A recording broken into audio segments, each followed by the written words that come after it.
Hi all, welcome to Ernest.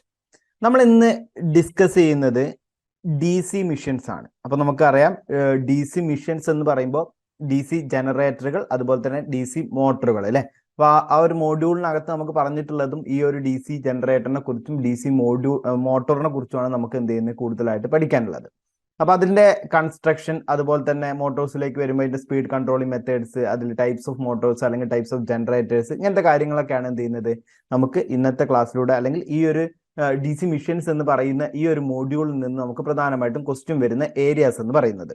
അപ്പൊ അതിൽ പ്രധാനമായിട്ടുള്ളത് അതിന്റെ കൺസ്ട്രക്ഷൻ ബേസ് ചെയ്തിട്ട് ഒരുപാട് ക്വസ്റ്റ്യൻസ് വരാറുണ്ട്. അതുപോലെ തന്നെ അതിന്റെ ടൈപ്സ്, ഏതൊക്കെ ഡി സി മിഷൻസിന്റെ ടൈപ്സ്, ഏതൊക്കെ ടൈപ്സ് ഓഫ് മിഷൻസ് ആണ് വരുന്നത്. അപ്പൊ ജനറേറ്റർ, മോട്ടർ എന്ന് പറഞ്ഞിട്ട് നമ്മൾ പറഞ്ഞു, അതിൽ തന്നെ നമുക്കറിയാം ഷണ്ട്, സീരീസ് എന്നൊക്കെ പറഞ്ഞിട്ട് വരുന്നുണ്ട് അല്ലെ. പിന്നെ നമുക്ക് എന്താ അറിയുന്നത്, ഡി സി മോട്ടോഴ്സിന്റെ കേസിലേക്ക് വരുമ്പോൾ അതിന്റെ സ്പീഡ് കൺട്രോളിംഗ് മെത്തേഡ്സ് ഒക്കെ ഉണ്ട്. അപ്പൊ ഇതിന്നൊക്കെയാണ് എന്ത് ചെയ്യുന്നത് കൂടുതലായിട്ടും നമുക്ക് ക്വസ്റ്റ്യൻസ് ചോദിക്കാറുള്ളത്. അപ്പോൾ അതെങ്ങനെയാണ് എന്നുള്ളത് നമുക്ക് അതിന്റെ ഒരു ക്ലാസ്സിൽ നമുക്ക് അതിന്റെ കൺസ്ട്രക്ഷൻസ് എങ്ങനെയൊക്കെയാണ് എന്നുള്ളത് ഇന്നത്തെ ക്ലാസ്സിലൂടെ പഠിക്കാം. അപ്പൊ എന്താണ് ഡി സി മിഷൻ നോക്കുമ്പോൾ, ഡി സി മിഷൻസ് എന്താണെന്ന് നമ്മൾ പറഞ്ഞു കഴിഞ്ഞു. ഡി സി മിഷൻസ് എന്ന് പറയുമ്പോൾ ഡി സി ഉപയോഗിച്ചിട്ട് അല്ലെ, ആ ഒരു സോഴ്സ് ഓഫ് ഇലക്ട്രിസിറ്റി എന്ന് പറയുന്നത് ഡി സി ഉപയോഗിച്ച് വർക്ക് ചെയ്യുന്നതാണ്, അല്ലെങ്കിൽ ഡി സി പ്രൊഡ്യൂസ് ചെയ്യാൻ വേണ്ടി ഉപയോഗിക്കുന്നതാണ് എന്ത് ചെയ്യുന്നത് ഡി സി മിഷൻസ് എന്ന് പറയുന്നത്. മിഷൻസിനെ നമുക്ക് പ്രധാനമായിട്ടും രണ്ട് മിഷൻസ് ആയിട്ട് ക്ലാസിഫൈ ചെയ്യാം. ഒന്നാമത്തേത് എന്ന് പറയുന്നത് എന്താണ്, എ സി മിഷൻസ് എന്ന് പറയുന്നതും, അതായത് സോഴ്സ് വെച്ചിട്ടാണ് നമ്മൾ എന്ത് ചെയ്യുന്നത് അതിനെ ക്ലാസിഫൈ ചെയ്യുന്നത്. ഒന്നാമത്തേത് A C mission. A C mission എന്ന് പറയുമ്പോൾ അതിന്റെ സോഴ്സ് എന്തായിരിക്കും, എ സി ആയിരിക്കും അല്ലെ. എ സി സപ്ലൈ കൊടുത്തിട്ടാണ് ഇത് വർക്ക് ചെയ്യുന്നുണ്ടായിരിക്കുക, അല്ലെങ്കിൽ A C alternating current generate ചെയ്യാൻ വേണ്ടി ഉപയോഗിക്കുന്ന മിഷൻസിനെയാണ് നമ്മൾ എ സി മിഷൻസ് എന്ന് വിളിക്കുന്നത്. ഇനി രണ്ടാമത്താണ് എന്ത് പറയുന്നത്, ഡി സി മിഷൻസ് എന്ന് പറയുന്നത്. ഡി സി മിഷൻ എന്ന് പറയുമ്പോൾ ഡി സി ആണ് അതിലേക്ക് കൊടുക്കുന്ന സപ്ലൈ, അല്ലെങ്കിൽ എന്ത് ചെയ്യാണ് ഡി സി ജനറേറ്റ് ചെയ്യാൻ വേണ്ടി ഉപയോഗിക്കുന്നവയാണ് നമ്മൾ എന്ത് ചെയ്യുന്നത് ഡി സി മിഷൻസ് എന്ന് പറയുന്നത്. അപ്പൊ ഇതിൽ നമുക്ക് ഇന്നത്തെ ക്ലാസ്സിൽ നമ്മൾ ഓൾറെഡി പറഞ്ഞു കഴിഞ്ഞു, ഡി സി മിഷൻസ് ആണ് നമ്മൾ നോക്കുന്നത്. അതിൽ തന്നെ ആദ്യം നമുക്ക് നോക്കാനുള്ളത് ഡി സി ജനറേറ്റേഴ്സ് ആണ്. ഡി സി ജനറേറ്റേഴ്സ് അല്ലെങ്കിൽ ജനറേറ്റേഴ്സ് എന്ന് പറഞ്ഞു കഴിഞ്ഞാൽ എന്താണ്, മെക്കാനിക്കൽ എനർജീനെ ഇലക്ട്രിക്കൽ എനർജി ആക്കി കൺവേർട്ട് ചെയ്യുന്ന ഡിവൈസുകളെ അല്ലെങ്കിൽ മിഷൻസിനെ നമ്മൾ വിളിക്കുന്ന പേരാണ് എന്ത് ചെയ്യുന്നത് ജനറേറ്ററുകൾ എന്ന് വിളിക്കുന്നത് അല്ലെ. മെക്കാനിക്കൽ എനർജിയെ ഇലക്ട്രിക്കൽ എനർജി ആക്കി കൺവേർട്ട് ചെയ്യാൻ വേണ്ടി യൂസ് ചെയ്യുന്ന മിഷൻസിനെ അല്ലെങ്കിൽ അതിനു വേണ്ടിയിട്ട് ഉപയോഗിക്കുന്ന ഡിവൈസുകളെ വിളിക്കുന്ന പേരാണ് ജനറേറ്ററുകൾ എന്ന് പറയുന്നത്. ആ കൺവേർട്ട് ചെയ്ത് വരുന്നത് ഔട്ട്പുട്ട് ഡി സി ആണ്. ഔട്ട്പുട്ടിലേക്ക് നമുക്ക് ലഭിക്കുന്നത് ഡി സി ആണ് എന്നുണ്ടെങ്കിൽ അതിനെ നമുക്ക് എന്ത് വിളിക്കാം, ഡി സി ജനറേറ്ററുകൾ എന്ന് വിളിക്കാം. എ സി ആണ് എന്നുണ്ടെങ്കിൽ എ സി ജനറേറ്റർ അല്ലെങ്കിൽ ഓൾട്ടർനേറ്ററുകൾ എന്ന് വിളിക്കാം. ഡി സി ജനറേറ്റർ അല്ലെങ്കിൽ ഡൈനാമോ എന്ന് വിളിക്കാറുണ്ട്. അപ്പൊ ഡി സി ജനറേറ്ററുകൾ എന്ന് പറഞ്ഞു കഴിഞ്ഞാൽ എന്താണ്, മെക്കാനിക്കൽ എനർജി ഇലക്ട്രിക്കൽ എനർജി ആയിട്ട് കൺവേർട്ട് ചെയ്യുന്നു. ഇനി ഇതിന്റെ ഒരു വർക്കിംഗ് പ്രിൻസിപ്പിൾ നോക്കിക്കഴിഞ്ഞാൽ, ഡി സി ജനറേറ്റർ അല്ലെങ്കിൽ ജനറേറ്ററുകളുടെ ഒരു വർക്കിംഗ് പ്രിൻസിപ്പിൾ നോക്കിക്കഴിഞ്ഞാൽ, Faraday's laws of electromagnetic induction വെച്ചിട്ടാണ് അല്ലെ നമ്മൾ പഠിക്കുന്നതാണ്. Faraday's laws of electromagnetic induction എന്ന് പറയുന്നത്, Faraday's laws of electromagnetic induction വെച്ചിട്ടാണ് എന്ത് ചെയ്യുന്നത് എല്ലാ ജനറേറ്ററുകളും വർക്ക് ചെയ്യുന്നത്. അപ്പോൾ ജനറേറ്റർ വർക്കിംഗ് പ്രിൻസിപ്പിൾ തന്നെ നമ്മൾ പറയുന്നുണ്ട്, whenever conductor placed in A very magnetic field and EMF is induced in it, അല്ലെങ്കിൽ അതെന്താണ് നേരെ തിരിച്ചില്ല, അതായത് ഒരു EMF എന്ത് ചെയ്യുന്നുണ്ട് ഇൻഡ്യൂസ് ചെയ്യും, ഒരു കണ്ടക്ടർ EMF ഇൻഡ്യൂസ് ചെയ്യും എന്നുള്ളതാണ്. മാഗ്നറ്റിക് ഫീൽഡിനെ കട്ട് ചെയ്യുന്ന സമയത്ത് അവിടെ ഒരു EMF ഇൻഡ്യൂസ് ചെയ്യും എന്നുള്ളതാണ് നമ്മൾ എന്ത് ചെയ്യുന്നത് ഈ ജനറേറ്ററിന്റെ വർക്കിംഗ് പ്രിൻസിപ്പിൾ ആയിട്ട് നമ്മൾ എടുക്കുന്നത്. ഇനി അതിന്റെ കൂടെ തന്നെ പറയുന്നുണ്ട്, ഇൻഡ്യൂസ് ചെയ്യുന്ന EMF rate of change of flux linkage അല്ലെ, ആ ഒരു rate of change of flux ലിങ്കേജിന് ഡയറക്ട്ലി പ്രൊപ്പോർഷൻ ആവും എന്ന് നമ്മൾ പറയുന്നുണ്ട്. അപ്പൊ ഇത് രണ്ടുമാണ് എന്ത് ചെയ്യുന്നത് ഈ ഒരു Faraday's laws of electromagnetic ഇൻഡക്ഷനിൽ വരുന്നത്. ആ ഒരു Faraday's laws of electromagnetic induction ആണ് എന്ത് ചെയ്യുന്നത് ഡി സി ജനറേറ്ററുകളുടെ വർക്കിംഗ് പ്രിൻസിപ്പിൾ എന്ന് പറയുന്നത്. ഇനി ഡി സി ജനറേറ്ററുകളെ അല്ലെങ്കിൽ നമ്മൾ പൊതുവെ ജനറേറ്ററുകളെ ഡി സി ജനറേറ്ററുകളെ വിളിക്കുന്നതാണ് റൊട്ടേറ്റിംഗ് ആംപ്ലിഫയർ എന്ന് വിളിക്കുന്നത്. Rotating amplifier. എന്തുകൊണ്ടാണ് ഇതിനെ റൊട്ടേറ്റിംഗ് ആംപ്ലിഫയർ എന്ന് വിളിക്കുന്നത്, വളരെ ഇമ്പോർട്ടന്റ് ആയിട്ടുള്ള പോയിന്റ് ആണ് കേട്ടോ. റൊട്ടേറ്റിംഗ് ആംപ്ലിഫയർ എന്ന് പറയുന്നത് എന്താണ്, ജനറേറ്ററുകളെ പ്രധാനമായിട്ട് ഡി സി ജനറേറ്ററുകളെ പറയുന്നതാണ് റൊട്ടേറ്റിംഗ് ആംപ്ലിഫയർ എന്ന് പറയുന്നത്. റൊട്ടേറ്റിംഗ് ആംപ്ലിഫയർ എന്ന് പറയുമ്പോൾ നമുക്കറിയാം, ഡി സി ഉണ്ടാവണം എന്നുണ്ടെങ്കിൽ ഒരു മാഗ്നറ്റ് വേണം, അതുപോലെ തന്നെ ആ മാഗ്നറ്റിനുള്ളിൽ ഒരു കണ്ടക്ടർ എന്ത് ചെയ്യണം, റൊട്ടേറ്റ് ചെയ്യണം അല്ലെ. ഈ മാഗ്നറ്റ് എന്ന് പറയുന്നത് നമ്മൾ സാധാരണ രീതിയിൽ ഇലക്ട്രോ മാഗ്നറ്റുകളാണ് യൂസ് ചെയ്യാറുള്ളത്. ഏറ്റവും വലിയ ഇലക്ട്രോ മാഗ്നറ്റിന്റെ ഒരു അഡ്വാൻറ്റേജ് എന്ന് പറയുന്നത് അതിന്റെ ഫ്ലക്സിൽ എന്ത് ചെയ്യാം, മാറ്റം വരുത്താം എന്നുള്ളതാണ് അല്ലെ. അപ്പൊ അതുകൊണ്ട് ഇലക്ട്രോ മാഗ്നറ്റുകളാണ് നമ്മൾ എന്ത് ചെയ്യുന്നത് യൂസ് ചെയ്യുന്നുണ്ടായിരിക്കുക. ഈ ഇലക്ട്രോ മാഗ്നറ്റുകൾക്ക് അത് ഇലക്ട്രോ മാഗ്നറ്റ് അല്ലെങ്കിൽ മാഗ്നറ്റ് ആയി മാറാൻ വേണ്ടിയിട്ട്, എക്സൈറ്റ് ചെയ്യാൻ വേണ്ടിയിട്ട് നമ്മൾ ചെറിയൊരു എമൗണ്ട് ഓഫ് കറന്റ് അതിലേക്ക് കൊടുക്കണം. അങ്ങനെ ചെറിയൊരു എമൗണ്ട് ഓഫ് കറന്റ് കൊടുത്തിട്ട് ഒരു large amount of energy source അല്ലെങ്കിൽ എന്ത് ചെയ്യാണ് large amount of current produce ചെയ്യുന്നതുകൊണ്ടാണ് നമ്മൾ അതിനെ എന്ത് വിളിക്കുന്നത് ചെറിയൊരു എമൗണ്ട് ഓഫ് കറന്റ് കൊടുത്ത് നമ്മൾ എന്ത് ചെയ്യാണ്, കൂടുതൽ എമൗണ്ട് ഓഫ് കറന്റ് നമ്മൾ അവിടെ നിന്ന് എടുക്കുകയാണ് അല്ലെ. അപ്പൊ അതുകൊണ്ടാണ് നമ്മൾ അതിനെ എന്ത് വിളിക്കുന്നത്, റൊട്ടേറ്റിംഗ് ആംപ്ലിഫയർ എന്ന് പറയുന്നത്. ആംപ്ലിഫയറിന്റെ ഫംഗ്ഷനും അങ്ങനെ തന്നെയാണല്ലോ. അതായത് നമ്മൾ എന്ത് ചെയ്യാണ്, നമ്മൾ കൊടുക്കുന്ന സിഗ്നലിനെ ആംപ്ലിഫൈ ചെയ്തെടുക്കുകയാണ് അല്ലെ. അപ്പൊ ഇവിടെ എന്താണ്, ഒരു സ്മാൾ എമൗണ്ട് ഓഫ് കറന്റ് കൊടുത്തിട്ട് അതിന് എന്ത് ചെയ്യാണ്, ഒരു ലാർജ് എമൗണ്ട് ഓഫ് കറന്റ് പുറത്തേക്ക് എടുക്കുന്നതുകൊണ്ട് അതിനെ വിളിക്കുന്ന പേരാണ് റൊട്ടേറ്റിംഗ് ആംപ്ലിഫയർ കേട്ടോ. ആ ഒരു പേര് ഓർത്ത് വെക്കുക, ക്വസ്റ്റ്യൻ ചോദിക്കാറുള്ളതാണ്. ഇതെല്ലാം വളരെ ഇമ്പോർട്ടന്റ് ആയിട്ടുള്ള ഒരു ടോപ്പിക്കാണ് ഡി സി ജനറേറ്റേഴ്സ് അല്ലെങ്കിൽ ഡി സി ജനറേറ്ററിന്റെ അല്ലെങ്കിൽ ഡി സി മെഷീൻസിന്റെ ഒക്കെ കൺസ്ട്രക്ഷൻ ബേസ്, അതിന്റെ വർക്കിങ്ങും അതുപോലെ തന്നെ കൺസ്ട്രക്ഷനും, അതായത് ബേസിക് ആയിട്ടുള്ള കാര്യങ്ങൾ എന്ന് പറയുന്നത്. ഒരുപാട് ക്വസ്റ്റ്യൻസ് ഇപ്പൊ നമുക്ക് തന്നെ പ്രീവിയസ് ആയിട്ടുള്ള ക്വസ്റ്റ്യൻ പേപ്പേഴ്സ് എടുത്ത് നോക്കുകയാണെന്നുണ്ടെങ്കിൽ 5 വരെ ക്വസ്റ്റ്യൻസ് ചോദിച്ചിട്ടുള്ള ഒരു ഭാഗമാണ് ഈ ഒരു കൺസ്ട്രക്ഷൻ ബേസ് ആയിട്ടുള്ള ക്വസ്റ്റ്യൻസ് എന്ന് പറയുന്നത്. അതേപോലെ തന്നെ അതിന്റെ വർക്കിംഗ് ബേസ് ആയിട്ട് എന്ന് പറയുന്നത്. ഇനി നമ്മളൊരു ജനറേറ്റർ സാധാരണ വർക്ക് ചെയ്യുന്നത് എങ്ങനെയാണ്, ഡൈനാമിക്കലി ഇൻഡ്യൂസ്ഡ് EMF ആണ് അല്ലെ. ഡൈനാമിക്കലി ഇൻഡ്യൂസ്ഡ് EMF അപ്പൊ നമുക്ക് സാധാരണ 2 രീതിയിലുള്ളത്. സ്റ്റാറ്റിക്കലി ഇൻഡ്യൂസ്ഡ് EMF ഉണ്ട്, ഡൈനാമിക്കലി ഇൻഡ്യൂസ്ഡ് EMF ഉണ്ട്.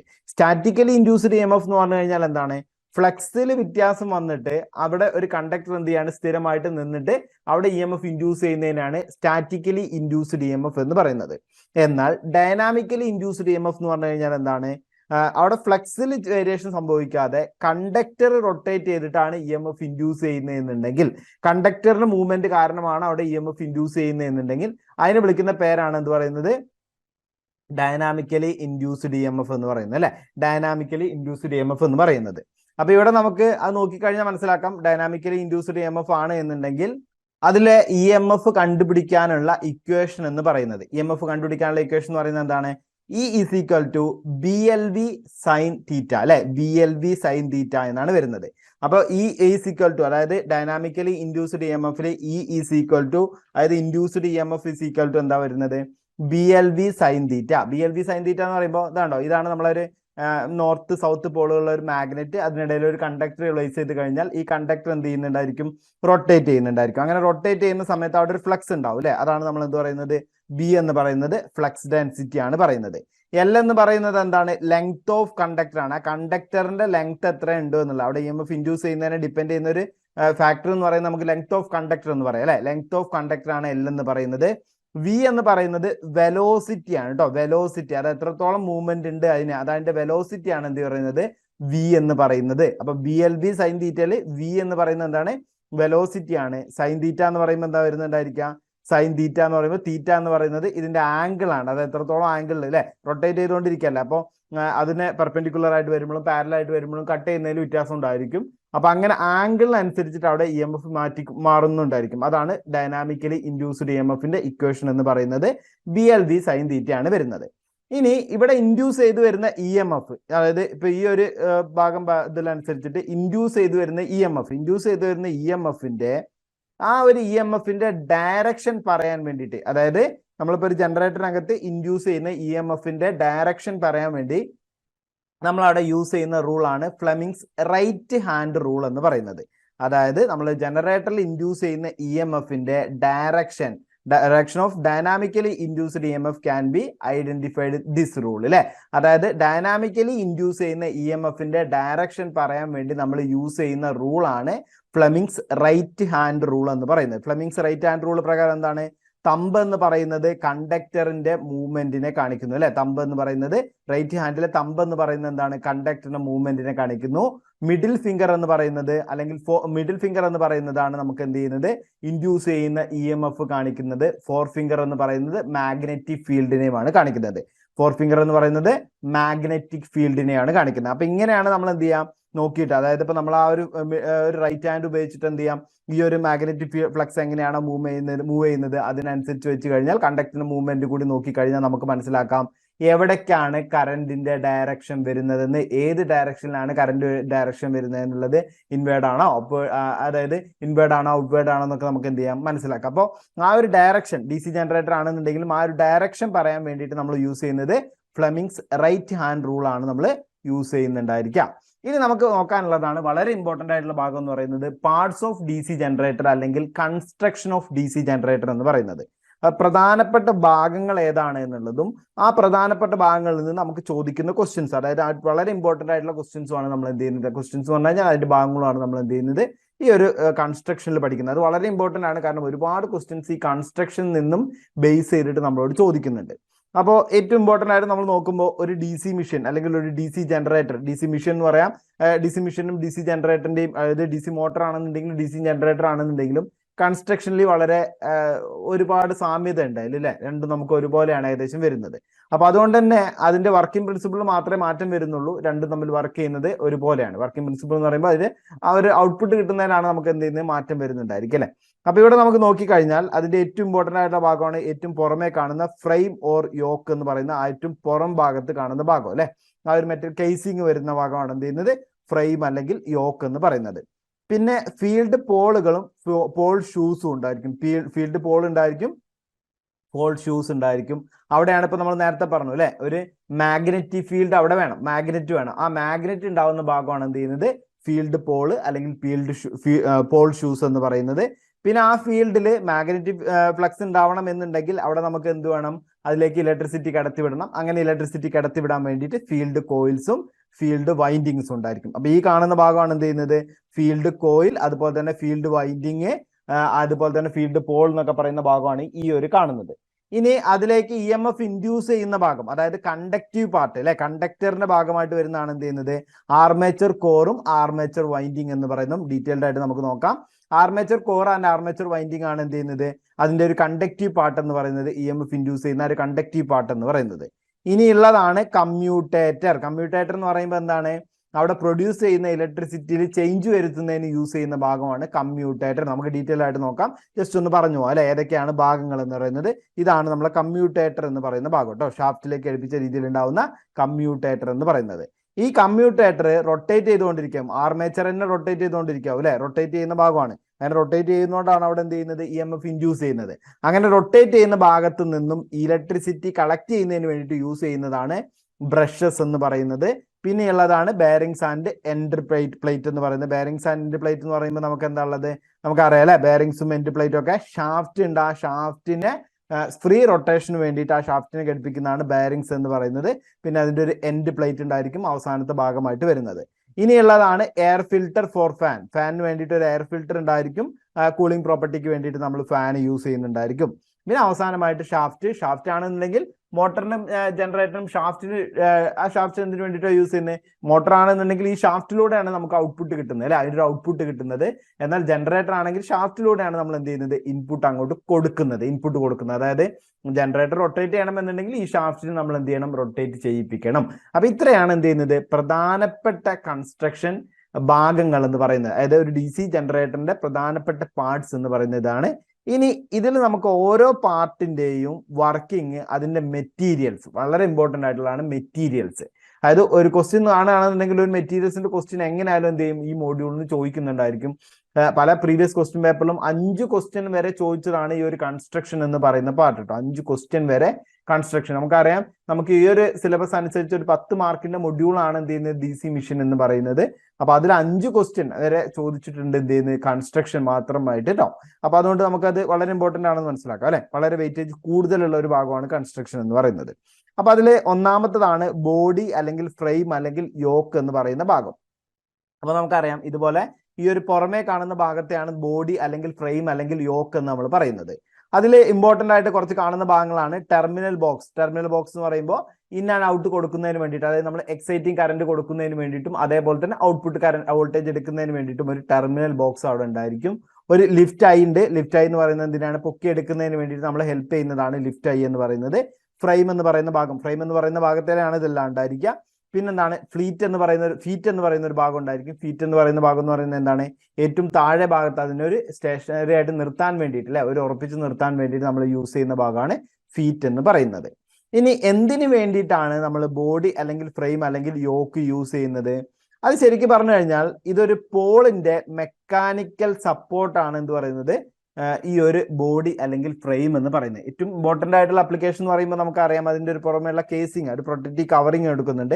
ആ പ്രൊട്ടക്റ്റീവ് കവറിങ് പോലെ തന്നെ നമ്മൾ പോൾ എന്ന് പറയുന്നത് ഫീൽഡുമായിട്ട് ബന്ധപ്പെട്ട് അല്ലെ, നമ്മളെ മാഗ്നറ്റുമായിട്ട് ബന്ധപ്പെട്ടിട്ട് വരുന്ന ഭാഗമാണ്. ആ പോളിന്റെ സപ്പോർട്ട് ആ പോൾ സപ്പോർട്ട് ചെയ്യുന്നത് എവിടെയായിരിക്കും, പോൾ എന്ന് പറയുന്നത് ഫിക്സഡ് ആയിട്ട് നിൽക്കുന്ന ഭാഗമാണ് അല്ലെ, സ്റ്റേറ്റർ ആയിട്ട് നിൽക്കുന്ന ഭാഗമാണ്, സ്റ്റേറ്റർ പാർട്ടാണ് അല്ലെ. ആ സ്റ്റേറ്റർ പാർട്ട് സപ്പോർട്ട് ചെയ്യുന്നത് ഈ ഒരു യോക്കിലേക്കായിരിക്കും സപ്പോർട്ട് ചെയ്യുന്നുണ്ടായിരിക്കുക. രണ്ടാമത്തെ കാര്യം, act as A protective cover for the all mission. ആ ഒരു ഓൾ മിഷൻസിനെ, ആ ഒരു ഫുൾ മിഷൻസിന്റെ പ്രൊട്ടക്റ്റീവ് കവറായിട്ട് ആക്ട് ചെയ്യുന്നത് ആരാണ്? ഈ ഒരു ബോഡി അല്ലെങ്കിൽ ഫ്രെയിം ആണെന്ന് പറയാം. അടുത്തത് എന്താണ്? It allows the magnetic circuit complete through it എന്നാണ്. അതായത് നമ്മൾ പറയാം, നമ്മൾക്ക് ഫീൽഡിലാണല്ലോ മാഗ്നറ്റിക് സപ്ലൈ ഉണ്ടാവുന്നത്, മാഗ്നറ്റിക് ഫീൽഡ് ഉണ്ടാവുന്നത്. അപ്പൊ ആ ഒരു ഫീൽഡ് വൈൻഡിങ്ങിൽ ഉണ്ടാവുന്ന മാഗ്നറ്റിസത്തിന്റെ ഒരു കംപ്ലീറ്റ് പാത്തായിട്ട്, അതിനൊരു പാത്ത് കംപ്ലീറ്റ് ചെയ്യാൻ വേണ്ടിയിട്ട്, അതിന്റെ ഒരു മൂവ്മെന്റ് കംപ്ലീറ്റ് ചെയ്യാൻ വേണ്ടിയിട്ട് യൂസ് ചെയ്യുന്ന പാത്തായിട്ട് നമുക്ക് എന്ത് യൂസ് ചെയ്യാം? ബോഡി അല്ലെങ്കിൽ ഫ്രെയിം യൂസ് ചെയ്യാം എന്നാണ് പറഞ്ഞത്. അതായത് നമ്മളിപ്പോൾ ഈ ഒരു ഭാഗത്ത് ഇവിടെ നമ്മളൊരു മാഗ്നറ്റ് വെച്ച് കഴിഞ്ഞാൽ ഇവിടെ നമ്മളൊരു മാഗ്നറ്റ് വെക്കുന്നുണ്ടെന്നുണ്ടെങ്കിൽ ഇത് തമ്മിലുള്ള ഒരു പാത്ത്, ഒരു പാത്ത് അവിടെ എന്തുണ്ടായിരിക്കും? ഈ ഒരു ബോഡി അല്ലെങ്കിൽ നമ്മൾ ഈ ഒരു യോക്കായിരിക്കും ചെയ്യുന്നത്. ഇനി അടുത്ത എന്താ പറഞ്ഞത്? മെറ്റീരിയൽ. എന്ത് മെറ്റീരിയൽ ആണ് നമ്മൾ എന്ത് ചെയ്യുന്നത്? ഈ ബോഡി നിർമ്മിക്കാൻ വേണ്ടി യൂസ് ചെയ്യുന്നത്, അതിന്റെ ഫ്രെയിം നിർമ്മിക്കാൻ അല്ലെങ്കിൽ യോക്ക് നിർമ്മിക്കാൻ വേണ്ടി യൂസ് ചെയ്യുന്നത് ചോദിച്ചു കഴിഞ്ഞാൽ കാസ്റ്റ് അയൺ ഉണ്ട്, അതേപോലെ തന്നെ കാസ്റ്റ് സ്റ്റീലും ഉണ്ട്. കാസ്റ്റ് അയൺ എന്ന് പറയുന്നത് ചെറിയ മിഷൻസിന് വേണ്ടിയിട്ടാണ് കാസ്റ്റ് അയൺ യൂസ് ചെയ്യുന്നത്. അതായത് നമുക്കറിയാം, ചെറിയ മിഷൻസ് ആകുമ്പോൾ അവിടെ വെയിറ്റ് പ്രശ്നമാണ്, കോസ്റ്റ് പ്രശ്നമാണ്. ചെറിയ മിഷൻസിനാവുന്നതനുസരിച്ച് വെയിറ്റും കോസ്റ്റും ഒക്കെ നമുക്ക് എന്ത് ചെയ്യണം? കുറയ്ക്കാൻ വേണ്ടി പറ്റണം അല്ലെ?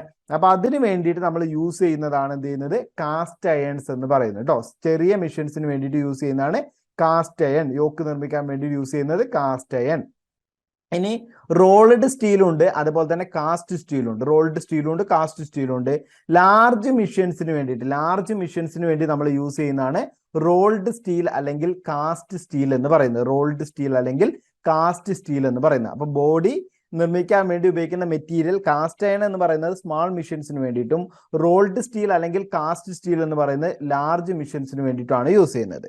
ഇനി അവിടെ നമുക്ക് അടുത്ത് വരുന്ന ഭാഗമാണ് പോൾ കോർ അല്ലെങ്കിൽ പോൾ ഷൂ എന്ന് പറയുന്ന ഭാഗം. പോൾ കോർ അല്ലെങ്കിൽ പോൾ ഷൂ എന്ന് പറയുന്നത് എന്താണ്? നമുക്ക് ആ ഒരു മാഗ്നറ്റിക് ഫ്ലക്സിന്റെ ഫീൽഡിന്റെ ഭാഗമായിട്ട് വരുന്നതാണ് അല്ലെ? ഫീൽഡിന്റെ കോറാണ് ഫീൽഡിന്റെ ഷൂ, ഫീൽഡ് ഷൂ എന്നും പറയാം. അപ്പൊ അതില് നമ്മൾ പോൾ എന്ന് പറയുന്ന ആ ഒരു ഫീൽഡിന്റെ ഭാഗമായിട്ട് വരുന്നതാണ്. അവിടെ നമുക്ക് എന്താണ്? ഫീൽഡ് മാഗ്നറ്റ് ആണ് വരുന്നത് അല്ലെ? ഫീൽഡ് മാഗ്നറ്റിൽ ഒരു പോൾ കോർ ഉണ്ടായിരിക്കും, അതുപോലെ തന്നെ ഒരു പോൾ ഷൂ ഉണ്ടായിരിക്കും, ഒരു പോൾ കോർ ഉണ്ടായിരിക്കും, ഒരു പോൾ ഷൂ ഉണ്ടായിരിക്കും. അപ്പൊ ഇതിൽ ഈ ചിത്രപ്രകാരം നോക്കുകയാണെങ്കിൽ ഈ മേലെ വരുന്ന ഭാഗത്തെയാണ് നമ്മൾ എന്ത് വിളിക്കുന്നത്? പോൾ കോർ എന്ന് വിളിക്കുന്നത്. ഈ താഴെ വരുന്ന ഭാഗത്ത് നമുക്ക് എന്ത് വിളിക്കാം? പോൾ ഷൂ എന്ന് വിളിക്കാം.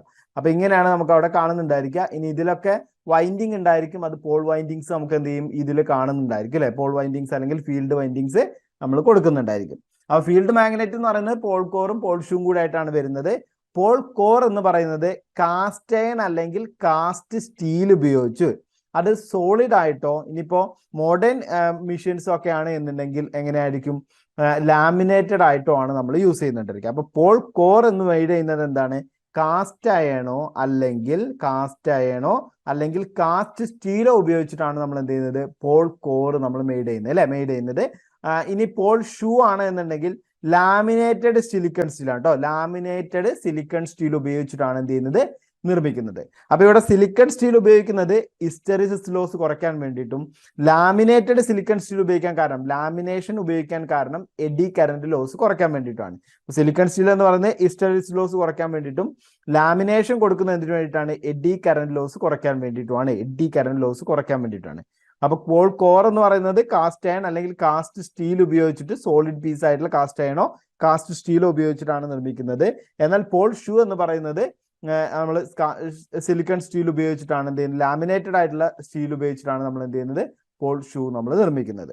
ഇനി pole shoe is laminated and fastened to the pole face by means of countersunk screw. അവിടെ കൗണ്ടർ സങ്ക് സ്ക്രൂ ആ ഒരു ഇമ്പോർട്ടന്റ് പോയിന്റ് ആണ്. ഈ പോൾ ഫേസുമായിട്ട് പോൾ ഷൂവിനെ, ലാമിനേറ്റഡ് ആയിട്ടുള്ള പോൾ ഷൂവിനെ ഉറപ്പിച്ച് നിർത്താൻ വേണ്ടി യൂസ് ചെയ്യുന്നതാണ് കൗണ്ടർ സങ്ക് സ്ക്രൂസ് എന്ന് പറയുന്നത്. അപ്പൊ ഇത്രയും കാര്യങ്ങളാണ് പോൾ കോറും പോൾ ഷൂ ആയിട്ട് ബന്ധപ്പെട്ടിട്ട് വരുന്നത്. അതിന്റെ മെറ്റീരിയൽസ് വളരെ ഇമ്പോർട്ടന്റ് ആണ്, മെറ്റീരിയൽസ് നോക്കി വെക്കുക. ഇനി the complete pole core and pole shoe are built in a thin laminate of annealed steel which are riveted together under hydraulic pressure. അത് നമ്മളൊരു മോഡേൺ മെഷീൻസിന്റെ കാര്യത്തിലാണ് പറയുന്നത്. പോൾ കോറും പോൾ ഷൂ എല്ലാം നിർമ്മിച്ചിട്ടുള്ള എന്തായിരിക്കും? തിൻ ലാമിനേറ്റഡ് ആയിട്ടുള്ള അനീൽഡ് സ്റ്റീൽ ഉപയോഗിച്ചിട്ടാണ് നിർമ്മിക്കുന്നുണ്ടായിരിക്കുക. അതെല്ലാം റിവേറ്റ് ചെയ്തിട്ടുണ്ടായിരിക്കും. ഒരു ഹൈഡ്രോളിക് പ്രഷറിന്റെ സാന്നിധ്യത്തിൽ നമ്മൾ എന്ത് ചെയ്യും? റിവേറ്റ് ചെയ്യേണ്ടത്. അതായത് അടുപ്പിച്ച് വെച്ചിട്ട് ഹൈഡ്രോളിക് പ്രഷർ കൊണ്ട് എന്ത് ചെയ്യും? ഇത് ഫിക്സ് ചെയ്ത് വെക്കും. ഈ ലാമിനേറ്റഡ് ഷീറ്റ് ആണല്ലോ, ചെറിയ ചെറിയ ഷീറ്റുകളാണല്ലോ, അതെല്ലാം ഒന്നിച്ച് കൂട്ടി ഒരു ഹൈഡ്രോളിക് പ്രഷർ ഉപയോഗിച്ചിട്ട് എന്ത് ചെയ്യും? ഫിക്സ് ചെയ്ത് ആ ഒരു കൂട്ടി വെച്ചിട്ട് അതിലേക്ക് എന്ത് ചെയ്യും, റിവെറ്റ് ചെയ്യുന്ന രീതിയിലാണ് എന്ത് ചെയ്യുന്നത് നമ്മൾ പോൾ കോർ അല്ലെങ്കിൽ പോൾ ഷൂസ് നിർമ്മിക്കുന്നത്. അതെല്ലാം ഒരൊറ്റ സെറ്റ് ആയിട്ടാണ് നിർമ്മിക്കുന്നത്. എല്ലാത്തിനും ലാമിനേറ്റഡ് ഷീറ്റുകളായിരിക്കും നമ്മൾ യൂസ് ചെയ്യുന്നുണ്ടായിരിക്കുക. ഇതിന്റെ ലാമിനേഷന്റെ തിക്നെസ് എന്ന് പറയുന്നത് 1 mm മുതൽ 0.5 mm വരെ ആയിരിക്കും. 1 mm മുതൽ 0.5 mm വരെ ആയിരിക്കും എന്ത് ചെയ്യുന്നത് ഇതിന്റെ ലാമിനേഷന്റെ തിക്നെസ് എന്ന് പറയുന്നത് കേട്ടോ. ലാമിനേഷന്റെ തിക്നെസ് എന്ന് പറയുന്നത് ഇപ്പൊ ചെറിയ ചെറിയ പീസുകൾ അടുക്കി വെച്ച് ആ ഒരു പീസിന്റെ തിക്നെസ് ആണ് നമ്മൾ പറഞ്ഞത്. 1 mm to 0.5 mm വരെ ആയിരിക്കും എന്ത് ചെയ്യുന്നത് അതിന്റെ ആ ഒരു തിക്നെസ് എന്ന് പറയുന്നത്. ഇനി ഇതിൽ നമ്മൾ സാധാരണ യൂസ് ചെയ്യുന്നത് നമ്മളിപ്പോൾ പോൾ യൂസ് ചെയ്യുന്നുണ്ടായിരിക്കുക ആർക്ക് പോൾ അല്ലെങ്കിൽ ബ്രോഡ് പോൾ ആണ് നമ്മൾ യൂസ് ചെയ്യുന്നുണ്ടായിരിക്കുക. അപ്പൊ ആർക്ക് പോൾ എന്താ, ആർക്ക് പോൾ അല്ലെങ്കിൽ ബ്രോഡ് പോൾ എന്ന് പറഞ്ഞാൽ എന്താ, ഇതുപോലെ ആർക്കായിട്ട് വരുന്ന ടൈപ്പ് പോളുകളെയാണ് നമ്മൾ എന്ത് വിളിക്കുന്നത്, ആർക്ക് പോൾ എന്ന് വിളിക്കുന്നത് കേട്ടോ. ആർക്ക് പോൾ എന്ന് വിളിക്കുന്നത്. അപ്പൊ ആർക്ക് പോൾ അല്ലെങ്കിൽ ബ്രോഡ് പോൾ ആണ് നമ്മൾ എന്തിനു വേണ്ടിയിട്ട് യൂസ് ചെയ്യുന്നത്, ഈ ഒരു ഇതിന് വേണ്ടിയിട്ട് അല്ലെ, DC മോട്ടോറുകളിലൊക്കെ നമ്മൾ യൂസ് ചെയ്യുന്നുണ്ടായിരിക്കാം. DC മിഷ്യൻസിൽ നമ്മൾ യൂസ് ചെയ്യുന്നത്. ഇനി ചാംഫേർഡ് പോൾ ഉണ്ട്. ചാംഫേർഡ് പോൾ സാധാരണ സിംഗിൾസ് മിഷ്യൻസിലൊക്കെ നമ്മൾ യൂസ് ചെയ്യുന്നതാണ്. അപ്പോൾ കോർ പോൾ ഷൂ ആണ് നമ്മൾ നോക്കിയത്. അത് നിർമ്മിക്കുന്ന മെറ്റീരിയൽ മോഡേൺ ആയിട്ട് നിർമ്മിക്കുന്ന മെറ്റീരിയലും പഴയ മെറ്റീരിയലും ഒന്ന് സോളിഡും, പഴയതൊക്കെ ആണെന്നുണ്ടെങ്കിൽ സോളിഡും ലാമിനേറ്റഡും ആയിട്ടാണ് യൂസ് ചെയ്യുന്നത്. എന്നല്ല ഇപ്പൊ എല്ലാം ലാമിനേറ്റഡ് ആണ് യൂസ് ചെയ്യുന്നത്. അനിൽഡ് സ്റ്റീൽ ഉപയോഗിച്ചിട്ടാണ് ഹൈഡ്രോളിക് പ്രഷർ കൊണ്ട് പ്രസ് ചെയ്തിട്ട് റിവേറ്റ് ചെയ്ത രീതിയിലാണ് യൂസ് ചെയ്യുന്നുണ്ടായിരിക്കുക. അപ്പൊ തിക്നെസ് ഓഫ് ലാമിനേഷൻ എന്ന് പറയുന്നത് 1 mm മുതൽ 0.5 mm വരെയാണ്. ആർക്ക് പോൾ അല്ലെങ്കിൽ ബ്രോഡ് പോൾ ആണ് നമ്മൾ എന്ത് ചെയ്യുന്നത് DC മിഷ്യൻസിന് വേണ്ടിയിട്ട് യൂസ് ചെയ്യുന്നത്.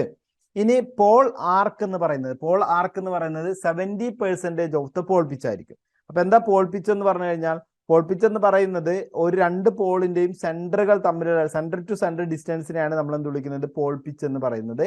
അപ്പൊ ആർക്ക് പോൾ ആണ് യൂസ് ചെയ്യുന്നത് എന്നുണ്ടെങ്കിൽ ഈ ആർക്ക് പോൾ എത്രയായിരിക്കും, 70% ഓഫ് പോൾ പിച്ച്. പോൾ പിച്ചിന്റെ 70% ആയിരിക്കും എന്ത് ചെയ്യുന്നത് പോൾ ആർക്ക് എന്ന് പറയുന്നത്. പോൾ പിച്ചിന്റെ 70%. പോൾ പിച്ച് എന്ന് പറഞ്ഞു കഴിഞ്ഞാൽ 2 പോളുകൾ എടുക്കുകയാണെന്നുണ്ടെങ്കിൽ ഇപ്പൊ ഇത് നോർത്ത് പോള്, ഇതൊരു സൗത്ത് പോൾ അല്ലെങ്കിൽ അടുത്തടുത്തുള്ള 2 പോള്, ഈ 2 പോളിന്റെയും സെന്റർ ടു സെന്റർ ഡിസ്റ്റൻസിനാണ് നമ്മൾ എന്ത് വിളിക്കുന്നത് പോൾ പിച്ച് എന്ന് പറയുന്നത്. ഈ പോൾ പിച്ചിന്റെ 70% ആയിരിക്കും എന്ത് ചെയ്യുന്നത് നമ്മളെ ഇത് പറയുന്നത് അല്ലെ, നമ്മളെ ഈ ഒരു ആർക്ക് പോൾ ആർക്ക് എന്ന് പറയുന്നത്. അപ്പൊ അതുകൊണ്ട് എന്ത് ചെയ്യും, രണ്ടും ഏകദേശം ഒരുപോലെ വരുന്ന രീതിയിൽ നിൽക്കും. അപ്പൊ പോൾ ആർക്ക് എന്ന് പറയുന്നത് 70% ഓഫ് ദ പോൾ പിച്ച് ആണ് വരുന്നത്. ഇനി പോൾ ഷൂവിന് 2 പ്രധാനപ്പെട്ട ഫങ്ഷൻസ് ആണ് ഉള്ളത്, അല്ലെങ്കിൽ 2 പ്രധാനപ്പെട്ട പർപ്പസുകളാണുള്ളത്. പോൾ ഷൂ എന്ന് പറയുന്നത് അതിൻ്റെ ഒരു അറേഞ്ച്മെന്റ് വരുന്നത് എങ്ങനെ തന്നെയാണ്, നമുക്കിപ്പോൾ ഇത് നമ്മളെ ആർമേച്ചർ ഭാഗമാണെന്നുണ്ടെങ്കിൽ, നമ്മളിപ്പോൾ അല്ലെങ്കിൽ കണ്ടക്റ്റീവ് പാർട്ടാണെന്നുണ്ടെങ്കിൽ നമുക്ക് ഇതുപോലെയാണ് അല്ലെ, ആർക്ക് രൂപത്തിലാണ് വരുന്നത് അല്ലെ. ഇവിടെയും നമുക്ക് ആർക്ക് രൂപത്തിലാണ് വരുന്നത്. അപ്പൊ ഇങ്ങനെ ആർക്ക് രൂപത്തിൽ വരുന്നതുകൊണ്ട് തന്നെ അതിന്റെ ഏറ്റവും ഇമ്പോർട്ടൻ്റ് ആയിട്ടുള്ള പർപ്പസ് എന്ന് പറയുന്നത് ഫ്ലക്സിനെ യൂണിഫോം ആയിട്ട് എന്ത് ചെയ്യാണ് ഡിസ്ട്രിബ്യൂട്ട് ചെയ്യുക എന്നുള്ളതാണ്. Spread out the flux in the air gap uniformly. അതായത് എയർ ഗ്യാപ്പ് എന്ന് പറയുമ്പോൾ ഇത് തമ്മിലുള്ള ഗ്യാപ്പ്, ഈ ഒരു റൊട്ടേറ്റ് ചെയ്യുന്ന ഭാഗം അല്ലെ, ആർമേച്ചർ ആണ് റൊട്ടേറ്റ് ചെയ്യുന്നത്, ഫീൽഡ് വൈൻഡിങ് ആണ് സ്റ്റേഷനറി ആയിട്ട് നിൽക്കുന്നത്, പോളൊക്കെ സ്റ്റേഷനറി ആയിട്ട് നിൽക്കുന്ന ഭാഗമാണ്. ആ സ്റ്റേഷനറി ആയിട്ട് നിൽക്കുന്നതും റൊട്ടേറ്റ് ചെയ്യുന്ന ഭാഗവും തമ്മിൽ ഒരു എയർ ഗ്യാപ്പ് ഉണ്ടായിരിക്കും. ഈ എയർ ഗ്യാപ്പിൽ എന്ത് ചെയ്യണം, സ്പ്രെഡ് ഔട്ട് ചെയ്യണം, അവിടുത്തെ ഫ്ലക്സിനെ സ്പ്രെഡ് ഔട്ട് ചെയ്യണം, യൂണിഫോം ആയിട്ട് സ്പ്രെഡ് ഔട്ട് ചെയ്യണം. അതാണ് എന്ത് ചെയ്യുന്നത് പോൾ കോർ അല്ലെങ്കിൽ പോൾ ഷൂവിന്റെ ഇമ്പോർട്ടൻസ് അല്ലെങ്കിൽ അതിന്റെ പർപ്പസ് എന്ന് പറയുന്നത്. ഇനി അടുത്തതൊന്നുള്ളത് സപ്പോർട്ട് ദ ഫീൽഡ് കോയിൽസ് എന്നാണ് കേട്ടോ. സപ്പോർട്ട് ദ ഫീൽഡ് കോയിൽസ് എന്ന് പറഞ്ഞാൽ എന്താണ്, ഫീൽഡ് കോയിലിനെ സപ്പോർട്ട് ചെയ്യണം അല്ലെ. ഫീൽഡ് കോയിലിനെ സപ്പോർട്ട് ചെയ്യാന്ന് പറയുമ്പോൾ ഈ ഫീൽഡ് കോയിൽ വൗണ്ട് ചെയ്ത് എടുത്തിട്ടുണ്ടാവുക എന്തിനായിരിക്കും, പോൾ കോർ അല്ലെങ്കിൽ പോൾ ഷൂവിന്റെ പുറമെ ആയിരിക്കും ഇട്ടിട്ടുണ്ടായിരിക്കുക. അപ്പൊ ആ ഒരു ഇതിനെ സപ്പോർട്ട് ചെയ്യുക എന്നുള്ളതും എന്താണ് പോൾ ഷൂവിന്റെ ഇമ്പോർട്ടൻ്റ് ആയിട്ടുള്ള 2 പർപ്പസുകളാണ് അല്ലെ. ഒന്ന് അതിനെ എന്ത് ചെയ്യുക, യൂണിഫോമിലി ആയിട്ട് എന്ത് ചെയ്യാണ് സ്പ്രെഡ് ഔട്ട് ചെയ്യുക. രണ്ടാമത്തെ എന്ന് പറയുന്നത് ഫീൽഡ് കോയിൽസിനെ സപ്പോർട്ട് ചെയ്യാം. ഇനി എങ്ങനെയാണ് നമ്മൾ ഫീൽഡ് കോയിൽസ് അല്ലെങ്കിൽ പോൾ കോയിൽസ് എങ്ങനെയാണ് നിർമ്മിക്കുന്നത്, എന്താണ് പോൾ കോയിൽസ് എന്ന് പറഞ്ഞു കഴിഞ്ഞാൽ, നമ്മളിപ്പോൾ ഉപയോഗിക്കുന്ന ഇലക്ട്രോ മാഗ്നറ്റ് ആണെന്ന് പറഞ്ഞു അല്ലെ. ഇലക്ട്രോ മാഗ്നറ്റ് ആയി മാറണമെന്നുണ്ടെങ്കിൽ അവിടെ നമ്മളൊരു വൈൻഡിങ് കൊടുക്കണം. ആ വൈൻഡിങ്ങിലേക്ക് ഇലക്ട്രിസിറ്റി ഇടക്ക് വിടുമ്പോഴാണ് പോൾ എന്ത് ചെയ്യുന്നത് മാഗ്നറ്റ് ആയിട്ട് മാറുന്നത്. അങ്ങനെ മാഗ്നറ്റ് ആയിട്ട് മാറണമെന്നുണ്ടെങ്കിൽ ഇലക്ട്രിസിറ്റി കടത്തിവിടുന്ന ആ ഒരു ഇലക്ട്രിസിറ്റി നമ്മൾ എവിടേക്ക് കടത്തിവിടുക, ഫീൽഡ് കോയിലേക്ക് അല്ലെങ്കിൽ പോൾ കോയിലേക്കാണ് നമ്മൾ കടത്തിവിടാം. ഫീൽഡ് കോയിൽ അല്ലെങ്കിൽ പോൾ കോയിലേക്കാണ് കടത്തിവിടാം. ഈ coils are made up of enamelled copper അല്ലെ. ഈ ഫീൽഡ് കോയിൽസ് അല്ലെങ്കിൽ പോൾ കോയിൽസ് മെയ്ഡ് ചെയ്യുന്നത് എങ്ങനെയാണ്, എനാമൽഡ് കോപ്പർ ഉപയോഗിച്ചാണ് നിർമ്മിക്കുന്നത്. എനാമൽഡ് കോപ്പർ ഉപയോഗിച്ചിട്ടാണ് നമ്മൾ എന്ത് ചെയ്യുന്നത് ഫീൽഡ് കോയിൽസ് അല്ലെങ്കിൽ പോൾ കോയിൽസ് നിർമ്മിക്കുന്നത്. അപ്പൊ പോൾ കോയിൽ എങ്ങനെയാണ് നിർമ്മിക്കുന്നുണ്ടായിരിക്കുക? എനാമൽഡ് കോപ്പർ ഉപയോഗിച്ചിട്ടാണ് നിർമ്മിക്കുന്നത് കേട്ടോ. എനാമൽഡ് കോപ്പർ ഉപയോഗിച്ചിട്ടാണ് നമ്മൾ എന്ത് ചെയ്യുന്നത്? പോൾ കോയിൽസ് നിർമ്മിക്കുന്നത്. Field coils are mounted on the poles and DC exciting current എന്നാണ് പറയുന്നത്. ഫീൽഡ് കോയിൽസ് എന്ന് പറയുന്നത് പോളിലാണ് മൗണ്ട് ചെയ്തിട്ടുണ്ടായിരിക്കുക. അതിലേക്കാണ് നമ്മൾ എന്ത് ചെയ്യുന്നത്? ഈ ഒരു DC എക്സൈറ്റിംഗ് കറന്റ് കൊടുക്കുന്നത്. DC എക്സൈറ്റിംഗ് കറന്റ് കൊടുക്കുന്നത് അല്ലെ. അപ്പൊ ആ DC എക്സൈറ്റിംഗ് കറന്റ് നമ്മളിപ്പോ പറഞ്ഞു, അതിൽ സെപ്പറേറ്റ് ആയിട്ട് നമ്മൾ എന്ത് ചെയ്യാൻ കൊടുക്കാം, അല്ലെങ്കിൽ നമ്മൾ സെൽഫായിട്ട് കൊടുക്കുകയോ ചെയ്യാം. അതിനൊക്കെ നമുക്ക് ടൈപ്സ് ഒക്കെ ഉണ്ട്. അങ്ങനെ DC എക്സൈറ്റേഷൻ കറന്റ് നമ്മൾ കൊടുക്കുന്നുണ്ടായിരിക്കും ഏതിലേക്കായിരിക്കും? ഈ ഒരു ഫീൽഡ് കറന്റിലേക്കായിരിക്കും കൊടുക്കുന്നത്. നമ്മൾ നേരത്തെ പറഞ്ഞ പോലെ ഒരു സ്മാൾ കറന്റ് കൊടുത്തിട്ട് ഒരു ലാർജ് കറന്റ് അവിടെ ഉണ്ടാക്കുക അല്ലെ. അതാണ് നമ്മൾ റൊട്ടേറ്റിംഗ് ആംപ്ലിഫയർ എന്നൊക്കെ പറഞ്ഞത്. അപ്പൊ ആ സ്മാൾ കറന്റ് കൊടുക്കുന്നത് ഏതിലേക്കായിരിക്കും? ഈ ഒരു ഫീൽഡ് കോയിലിലേക്കായിരിക്കും കൊടുക്കുന്നത്. അടുത്തെന്താണ്? They magnetise the poles which produce necessary flux അല്ലെ. ആ ഒരു ഇലക്ട്രിസിറ്റി കൊടുത്തിട്ട് എന്ത് ചെയ്യും? അത് മാഗ്നറ്റൈസ് ചെയ്യും. അങ്ങനെ മാഗ്നറ്റൈസ് ചെയ്യുമ്പോഴാണ് അവിടെ എന്ത് ചെയ്യുന്നത്? ഒരു നെസസറി ഫ്ലക്സ് പ്രൊഡ്യൂസ് ചെയ്യുന്നത്. അപ്പൊ ഫീൽഡ് കോയിൽ അവിടെ എന്ത് ചെയ്യാണ്? ഈ ഇലക്ട്രിസിറ്റി കൊടുക്കാൻ വേണ്ടിയിട്ടാണ്. ഫീൽഡിലാണ് എന്ത് ചെയ്യുന്നത്? മാഗ്നറ്റിസം പ്രൊഡ്യൂസ് ചെയ്യുന്നത് എന്നുള്ളത് നമ്മൾ പഠിച്ചു വെക്കാം കേട്ടോ. ഫീൽഡിനാണ് മാഗ്നറ്റിസം പ്രൊഡ്യൂസ് ചെയ്യുന്നത്. കോയിൽസ് എന്ന് പറയുന്നത് ഇനാമൽഡ് കോപ്പർ ആണ്. വളരെ അടുത്തടുത്ത് എയർ ഗ്യാപ്പ് വളരെ ലെസ് ആയിട്ടായിരിക്കും എന്ത് ചെയ്യുന്നത്? അത് വൈൻഡ് ചെയ്തെടുക്കുന്നത് അല്ലെ. ഇനാമൽഡ് കോപ്പർ ആണ് യൂസ് ചെയ്യുന്നുണ്ടായിരിക്കുക. വളരെ എയർ ഗ്യാപ്പ് കുറഞ്ഞിട്ട് വളരെ അടുത്തായിട്ടായിരിക്കും എന്ത് ചെയ്യുന്നത്? വൈൻഡ് ചെയ്ത് എടുക്കുന്നത്.